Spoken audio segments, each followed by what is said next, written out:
I am David from West College in Scotland, and I teach games development at FE college level. I also teach high school students who come in to do units in games development in the college, and I'm doing a lot of teacher training recently in coding because of the push in the UK for coding in schools.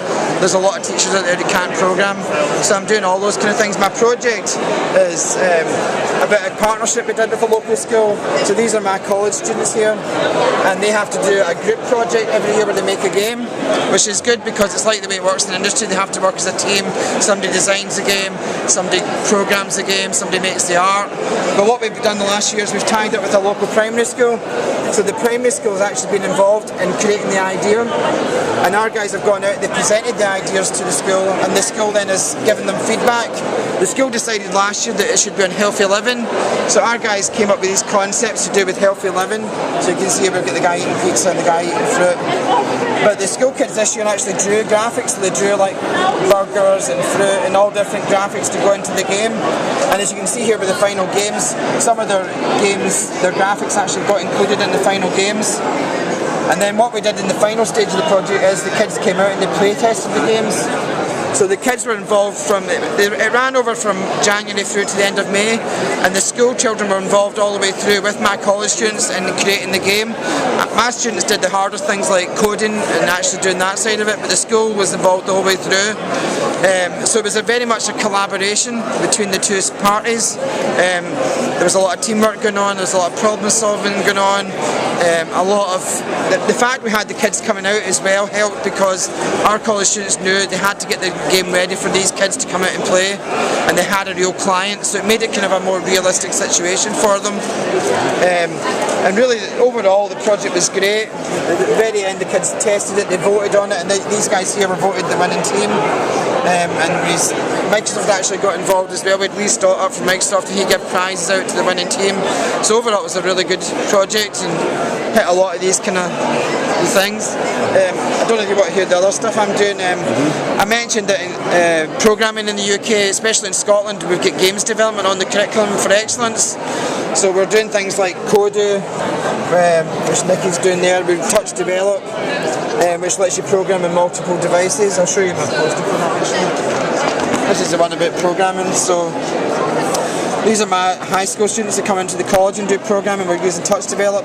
This was our primary school. I went out for the hour of code last week, and we went out and they brought their own devices in.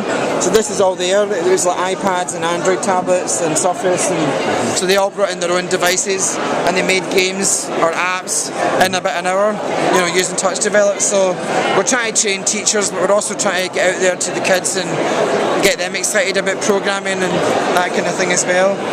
The stuff as well as that, because I actually teach games development, I've actually developed games for education, which I was showing to the guys there before you came over. So we've actually got games that you can use in the classroom that make use of gaming devices like controllers. So the idea of these games is teachers can make up multiple choice quizzes on any topic at all. It could be maths, it could be French, any kind of topic at all, and then they can play it with their kids using controllers. So what they do is they use the controllers as buzzers. So if I load in a quiz, so say we do a quiz on, say we do French numbers for instance. It's the French numbers, and I start the quiz. They hit the start button, and then what the teacher does is she just hits space, or he hits space, and it asks them the question. Now, I probably shouldn't have chosen French numbers because I don't do French, but if you knew the answer, you would just match up the answer. Yeah, I got lucky. And it tells them what they answered, and you can do up to 4 controllers. So when I'm doing it with my students, I split them into 4 teams. You can see that actually there in the picture there. I'll show you this one actually, it's probably better to see. You can see that these are my games here, so you can see there the teams there sitting in the 4 groups, and they're playing the games. So you can have them in any topic at all. So then the teacher just hits space, they ask another question, and they just play it, and they really love it. And you can see, I think the proof of it is if you see in the picture, that's the proof. How engaged they are, and that was them doing this quiz on French numbers, not a topic they would usually be engaged in. You see the guy here, he's getting off his seat, he's so excited about it, As well as that, I've done work with Connect, so I've created some educational games that use Connect, which I'll show you here. So I'm mostly trying to hit maths with these games, so I'll make that full screen. So this one does angles, so I'll give you a quick demonstration. If you stand a bit to your right. So what this one does is the Kinect watches my arm. Okay, so it watches my arm, and as I move it, it draws the angle. So I'm trying to do 340 degrees. So I'm actually trying to get as close as I can to that. And then I hold up my other hand to confirm it. It tells me what I got. So I got 285. I was a bit off. Right. And then it tells me to do it immediately. Yeah. So I go to 10. So if I do 10 degrees, you're blocking the camera.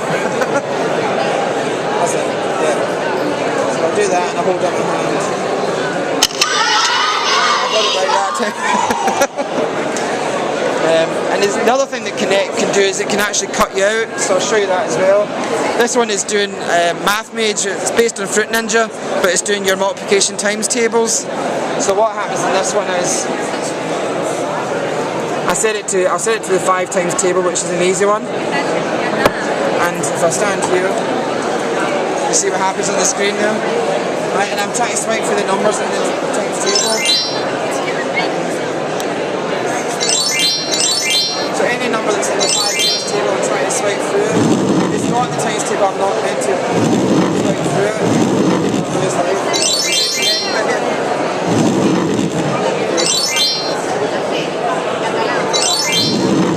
okay, so it's revising your maths, your multiplication tables by using the motion sensing. Okay. Great. Thanks very much. Okay.